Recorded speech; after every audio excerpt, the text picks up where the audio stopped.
Bonsoir, merci de vous joindre à nous pour ce nouveau journal de guerre. Au 127e jour de la guerre entre le Hamas et Israël, voici les principaux faits qu'il fallait retenir de la journée à 19h30, heure locale.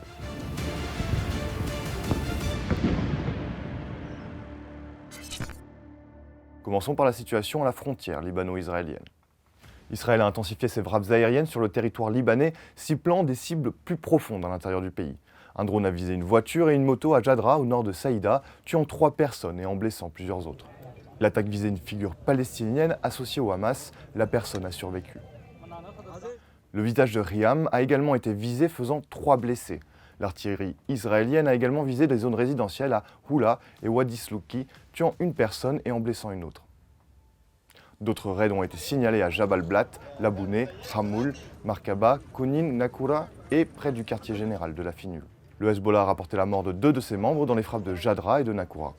Il a également revendiqué la responsabilité des attaques contre les casernes de Biranit, un rassemblement de soldats israéliens à Hadb Haïta et un bâtiment abritant des soldats dans la colonie de Manara. Le Hezbollah a également pris le contrôle d'un drone Skylark israélien. Dans la bande de Gaza, Khan Younes reste l'épicentre des affrontements. Des combats se déroulent en particulier dans l'enceinte de l'hôpital Nasser, le plus grand du sud de Gaza, assiégé par les chars israéliens, où se trouvent encore 300 membres du personnel, 450 blessés et 10 000 déplacés selon le ministère de la Santé. Après la ville de Gaza dans le nord, puis Khan Younes dans le sud, c'est à Rafah que l'armée israélienne compte continuer son offensive.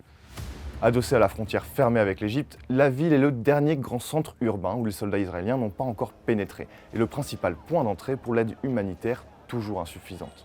Depuis le début de la guerre, la ville a été transformée en un gigantesque campement abritant plus d'1,3 million de Palestiniens menacés en plein hiver par la famine et les épidémies qui ont fui les bombardements et les combats depuis le nord à mesure qu'ils se déplaçaient vers le sud. L'offensive à venir par l'armée israélienne a provoqué beaucoup de critiques et de mises en garde à l'international. Le Hamas s'est d'abord exprimé, avertissant qu'une telle opération pourrait faire des dizaines de milliers de morts et de blessés. L'ONU et les États-Unis, principal allié d'Israël, s'inquiètent du sort des civils, tandis que l'Allemagne a évoqué samedi une catastrophe humanitaire annoncée. De son côté, l'Arabie Saoudite a mis en garde samedi contre les répercussions extrêmement dangereuses qu'aurait une offensive sur Rafah, ajoutant que le Conseil de sécurité de l'ONU devrait se réunir d'urgence pour empêcher Israël de provoquer une catastrophe humanitaire imminente. Le bilan humain depuis le début de la guerre à 19h30, heure de Beyrouth, selon les derniers chiffres du ministère de la Santé dans la bande de Gaza, au moins 28 064 personnes, dont environ 70% de femmes, de jeunes enfants et d'adolescents, ont été tuées lors des bombardements et des assauts israéliens. De plus, 67 611 personnes ont été blessées à Gaza. Les chiffres les plus récents incluent 117 personnes tuées au cours des dernières 24 heures. Du côté israélien, un total de 1140 personnes ont été signalées mortes lors de l'attaque du 7 octobre, selon l'AFP, sur la base de données officielles israéliennes. Ce chiffre reste inchangé malgré les rapports réguliers des soldats israéliens tués dans la bande de Gaza.